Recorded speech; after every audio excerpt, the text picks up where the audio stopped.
Pos Kalimantan Tengah.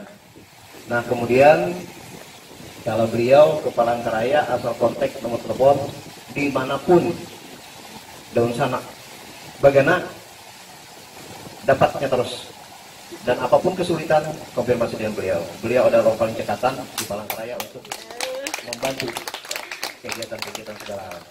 Nah, kemudian Pak Ananto, nah ini beliau adalah Propos Kalimantan Tengah. Jadi beliau spiritual Batamat. Jadi aku tidak menjelaskan lah, kalau sudah tahu spiritual Batamat silakan dengan beliau. Itu, jadi tidak terlalu banyak. Nah, kemudian ada teman kami lagi satu, Pak Kalminto. Nah, beliau adalah Kepala Bagian Intelijen Batamat Kabupaten Barito Timur. Nah, kemudian ada satu lagi tadi teman kita Pak Deden. Ya, jadi beliau adalah anggota Batamat dari Sungai Hanyok, Kabupaten Gunung Mas, Kalimantan Tengah. Nah, jadi kalau saya, Bapak Hardi Kaupin Agung, saya adalah Kepala Batamat Kabupaten Barito Timur sekaligus Sekretaris 2 Dewan Adat Dayak Kabupaten Barito Timur. Jadi yang perlu kami sampaikan namanya terima kasih atas perkenalan dan terima kasih atas tepuk tangannya kepada teman-teman semua. Saya sambutan ini supaya seperti apa yang dibilang oleh pembawa acara. Jadi waktu dipersingkat. Jadi saya langsung memaparkan. Nah, nanti sekaligus kita berdialog. Mungkin langsung dipimpin nanti oleh Deputi MADN, dia di Kalsel. Jadi kalau kayak sambutan, nanti saya paparan lagi terlalu banyak waktu. Jadi sekaligus sambutan, perkenalan, sekaligus paparan dalam hal ini. Nah, nanti kalau memang perlu ada yang dipertanyakan, bisa nanti di dalam ruang itu tanya jawab. Supaya inti perkumpulan kita hari ini, supaya bisa dapat tercapai. Nah, yang pertama, kita berterima kasih kepada tokoh-tokoh adat, orang-orang pimpinan-pimpinan adat di Kalimantan yang tinggal di Pulau Dayak. Saya tidak mengklasifikasi tengah, Kalsel, timur, barat, utara, tetapi tokoh-tokoh Dayak yang tinggal di Pulau Dayak, yang setiap tahunnya itu selalu dilaksanakan upacaranya di Tumbang Anoy. Itu ada perjanjian di sana. Itu semua. Nah, jadi terima kasih kepada tokoh-tokoh Dayak karena sudah membentuk Presiden Majelis Adat Dayak Nasional.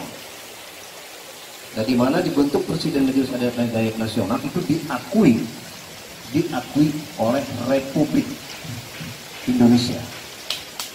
Karena Pak Jokowi presiden, beliau mengatakan bahwa di Indonesia itu ada 2 presiden. Kalau Presiden Republik Indonesia itu adalah saya, kalau Presiden Majelis Adat Dayak Nasional itu adalah Pak Teras Narang. Waktu itu Pak Teras Narang sebagai Presiden Majelis Adat Dayak. Dan di Republik Indonesia tidak ada presiden 2. Maksudnya dari suku-suku lain itu tidak ada presiden. Ada tidak Presiden Majelis Adat Batak, Presiden Majelis Adat Jawa, tidak ada. Hanya Dayak. Dan itu sudah diakui badan hukumnya sampai ke Mahkamah Konstitusi.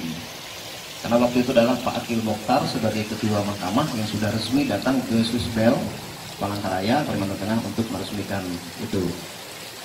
Kemudian Presiden MADN membentukkan deputi. Nah, deputi ini di bawah Presiden MADN. Dan beliau ruang lingkup kerjanya adalah se-Kalimantan. Salah satunya adalah Pak Ramon untuk Kalimantan Selatan. Nah, kemudian dan deputi itu dibentuklah Dewan Adat Dayak se-Kalimantan. Salah satunya Pak Ramon juga Sekretaris Dewan Adat Dayak Provinsi Kalimantan Selatan. Dan dibentuk itu sampai ke kabupaten-kabupaten. Nah, syukur alhamdulillah bahwa di Kalimantan Selatan itu di AD sudah dibentuk sampai ke kabupaten. Di adik-adiknya.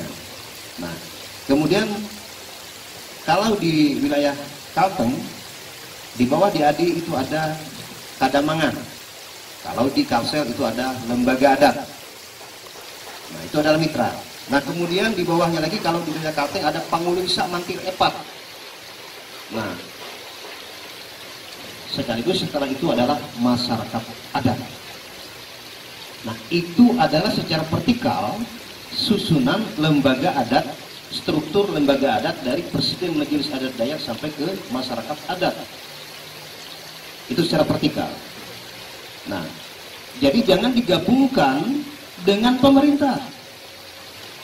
Jangan digabungkan dengan politik. Jangan digabungkan dengan agama.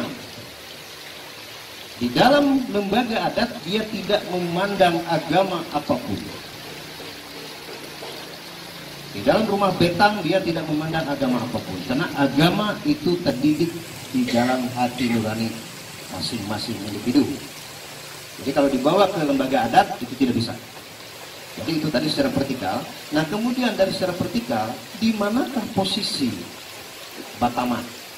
Jadi Batamat secara horizontal dia bertanggung jawab dan koordinasinya semua masuk ke MADN, ke Deputi, ke DAD provinsi, DAD kabupaten, DAD kecamatan, sampai ke lembaga adat.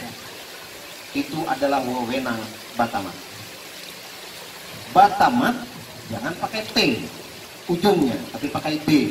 Karena kalau pakai T, apalagi tidak tahu kepanjangan Batamat, nanti dikira orang kita nih perkumpulan orang yang semuanya tamat. Kamu sudah tamat tuh pikir-pikir aja bukan? Kalau sudah tamat semua. Nah, jadi Batamat itu adalah barisan pertahanan masyarakat adat Dayak, atau praktisnya kalau kada sempat menyambat itu sebutlah itu polisi adat. Nah, jadi dengan hal ini yang pertama apa?